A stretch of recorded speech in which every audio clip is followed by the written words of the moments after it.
zaman dulu Gus Dur itu becek soal agama itu biasa gitu loh. Sekarang coba apa-apa dianggap penistaan, apa-apa disalah-salahkan. Orang Islam tidak boleh menanam pohon cemara. Kenapa? Karena cemara itu lambang Natal. Ya Allah, sejak kapan pohon itu punya agama? Anda tahu kenapa cemara itu dijadikan lambang orang Natalan? Karena di musim gugur dan di musim dingin di Eropa, pohon yang mampu bertahan itu pohon cemara. Maka dijadikan lambang Natal. Kenapa orang Islam nggak boleh nanam pohon cemara?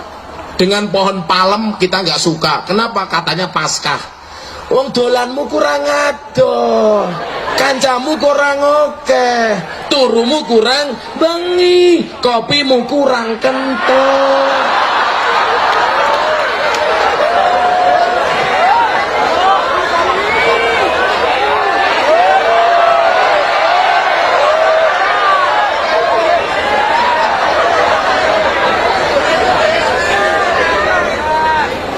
Pengajian sing ngundang wong desa ana degane kok sukun ra ana degane.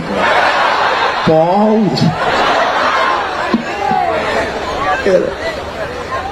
Ini kok sekarang gampang banget orang itu sumbu pendek gitu loh, Kiai. Kowe salah, kowe salah, kowe salah, kowe salah.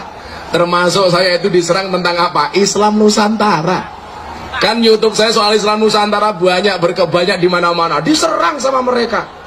Gak ada Islam Nusantara. Adanya itu wa ma arsalnaka illa rahmatan lil alamin. Yang ada itu Islam rahmatan lil alamin, bukan Islam Nusantara.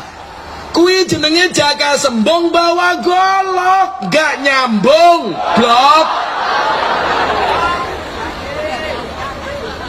Orang hanya melihat wadah, gak melihat isi. Justru kalau saya mengatakan apa? Islam Nusantara itu pengejawantan yang paling pas terhadap tafsir Islam rahmatan lil alamin. Di Mesir ada Islam ala Mesir, di Aljazair ada Islam ala Aljazair, di Afrika ada Islam ala Afrika, di Arab Saudi ada Islam Arab Saudi. Kenapa begitu masuk Indonesia ada Islam ala Nusantara diprotes? Mergo sing gawe wong NU. Kalau saya pernah matur sama Pak Lutfi itu, pandangan apa gimana? Orang itu kan nggak paham nih. Nah gimana Pak? Islam Nusantara itu kan sebenarnya Islam di Nusantara. Karena lidururatus syi'ri supaya mudah diucapkan, maka dinya ini dibuang menjadi Islam Nusantara. Apa itu? Islam dengan karakteristik Nusantara. Makanya Anda sering dengar pidatonya Pak Karno. Jadilah orang Hindu, tapi jangan jadi orang India. Jadilah orang Katolik, tapi jangan jadi orang Italia. Dan jadilah orang Islam, tapi nggak harus jadi orang Saudi Arabia. Islamnya dibawa, budayanya nggak harus. Saya diprotes, kenapa Gus Miftah nggak pakai imamah, kok pakai blangkon? Salah blangkonku ki opo? Aku tuku blangkon yo duit-duitku dhewe, sing tak wadahi yo ndas-ndasku dhewe. Ini belangkon saya Kiai. Kalau di Mekah ini terkenal. Kalau saya berangkat haji atau umrah pasti pakai belangkon. Tanya sama orang Arab, "Ma huwa blang? Mahada?" Saya bingung. Iki apa bahasa Arab? Tak buka kitab Munjid yo ora ono. Munawir yo ora ono. Akhirnya saya jawab, "Hada belangkon." Agak-agak kae cangkem gua ta. Takon wong Arab, "Ma belangkon?" Belangkon itu apa? Aduh, ina urroksi wadai endas. Akhirnya belangkon saya dijaluk diombang-ambung, ya kecu tok goblok aku. Aku ora tau ngambung kok. Coba sedikit sebelum saya lanjutkan soal Pancasila dan khilafah. Coba Anda lihat bahwa Islam Nusantara itu tafsir yang paling jelas untuk orang Indonesia tentang rahmatan lil alamin. Orang nggak bisa membedakan mana budaya, mana agama. Maka ketika saya ditanya sama wartawan, konsep Gus Miftah berdakwah itu apa? Saya jawab, membudayakan agama, bukan mengagamakan budaya. Maka Anda harus paham, mana itu budaya, mana itu agama. Contoh, nutup aurat, itu budaya apa agama? Agama. Cara menutup aurat budaya apa agama? Budaya. Begitu orang Arab, "Hei wong Arab, tutup auratmu." Bagaimana cara menutup aurat orang Arab? Pakai jubah.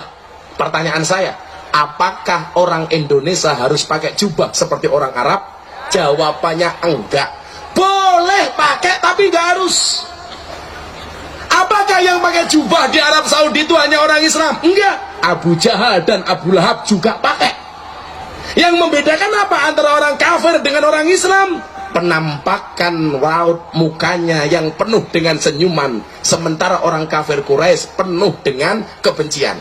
Bedanya di mana? Di akhlak. Akhlaknya orang Islam menyenangkan, sementara akhlaknya mereka menakutkan. Maka begitu masuk di Indonesia, boleh pakai jubah kayak beliaunya, boleh pakai sarung kayak Anda, kayak Pak Kiai, boleh pakai celana jin, demit, iblis, setan, gak apa-apa.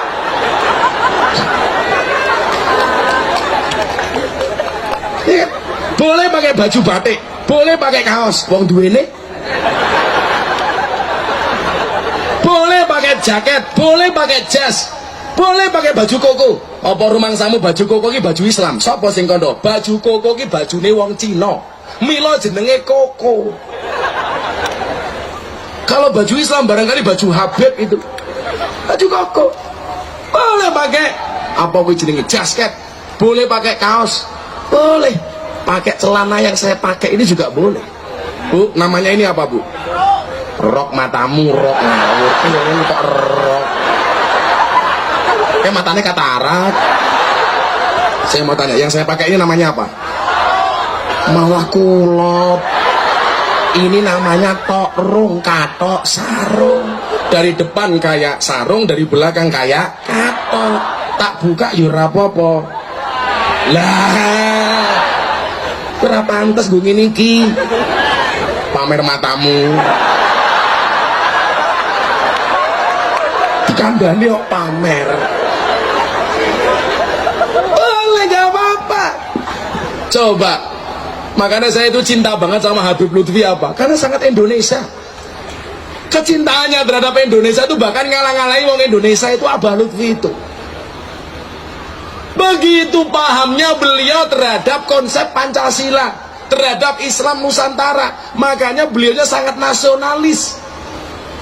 Lah wong Semarang kok gaweane ngepek degan munggah wit kelapa nganggo jubah.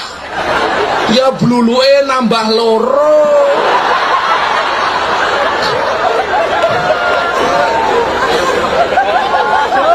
Gaweane narik becane ngalon-alon kok nganggo jubah.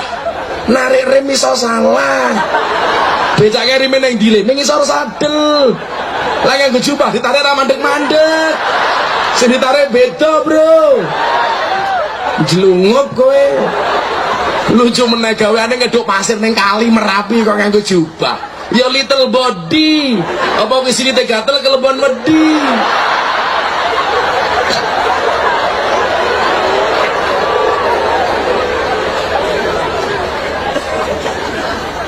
Kok tegane ra teko ya? Kan aku berharap kopi ini encer. Kere.